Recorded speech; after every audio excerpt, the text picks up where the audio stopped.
All right, moving on to the third game of the day, 1:30 Eastern on TNT. This is the first game of the tournament, the real tournament, that I am the most excited for, and that is Akron Creighton in a 3-14 matchup.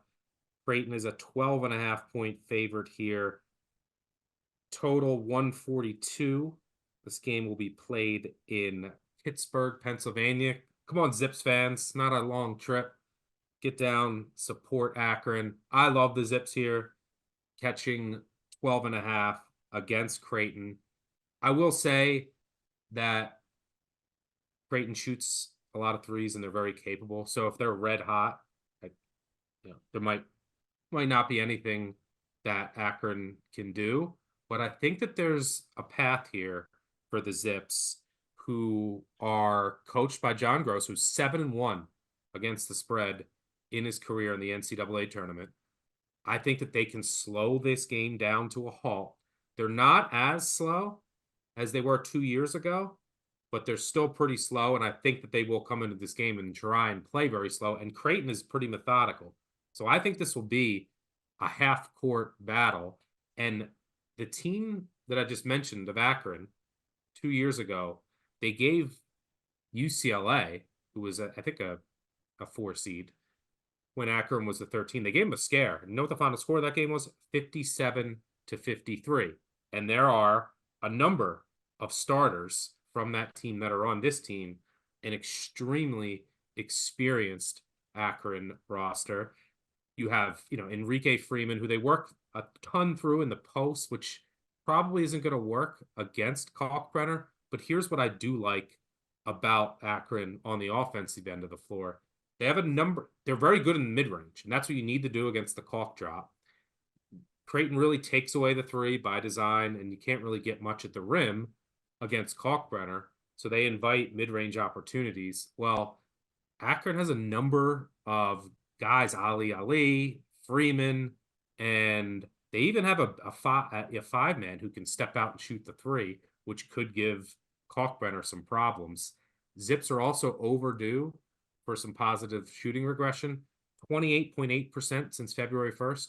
They were 34.4% before February 1st, and they shoot it at a pretty high volume. So I think that there's some paths to success here. And they're out of conference results. If you want like some comps, they had a pretty strong non-conference overall schedule. They won by 6 at South Dakota State. They lost by 3 on a neutral to Utah State. They did lose by 20 to neutral against Drake, but they beat Bradley by 15. They lost by 2 at UNLV. They lost by 1 on a neutral versus St. Bonnie's. Not bad, especially when you consider Ali. Ali didn't play in those games. He averages 16 points per game. Creighton doesn't have any bad losses, but they got blown out in a neutral court against Colorado State. They got blown out on the semi-road game against UNLV. So I like Akron to just ugly this game up and keep this relatively close. And if you're looking for an upset, in 15 of the past 16 NCAA tournaments, there's been at least one 13 or lower seed that has won a first-round game. So if you're looking for one that not many people will have, I think this is a good one to target, because I think Akron has a decent shot here, especially if the threes are falling, and especially if Creighton isn't red hot from deep. There's a path. They have the mid-range. They have some guards who can get hot from three. Tribble can just go off and get hot at any given notice. There's some positive regression looming. I like Akron here. I'm trusting Gross to slow this up, and it's not like Creighton is trying to speed up the game. And one final note: what Akron doesn't do, if you look, is that they're not really a rim reliant offense. They don't try to live on the offensive glass. They don't really force turnovers, and they're not looking to get out in transition. Well, that's okay against Creighton. You can't do any of those things against Creighton. So I think this is a decent matchup. Randall, you agree? I totally agree. You mentioned Akron's non-conference ranked schedule 59th. Did an excellent job. Gross has run 22 or more games each of the last 3 years.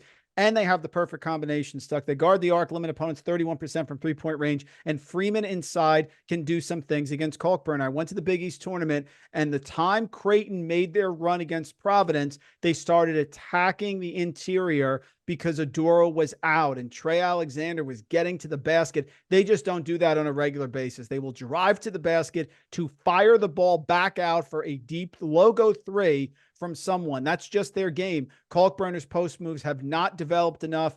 Like Enrique Freeman, love Gross, love the points here. I've hated Creighton all year long. Only time they've burned me stuck is at home against UConn when Stephen Ashworth is hitting shots from the logo. This is on a neutral site. I don't think it's going to happen. They get to the basket. They always pump fake. These are things Gross is going to pick up on.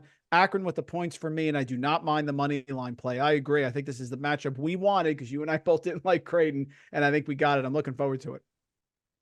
Yeah. Yeah. And Akron, for what it's worth, they will allow let me see their exact rate. They do allow a decent amount of 3-point looks, but their opponents only shot 30% from deep, which is 13th in the country. And per synergy, they grade out in the 99th percentile in jump shot defense. So they will certainly get out on shooters and contest.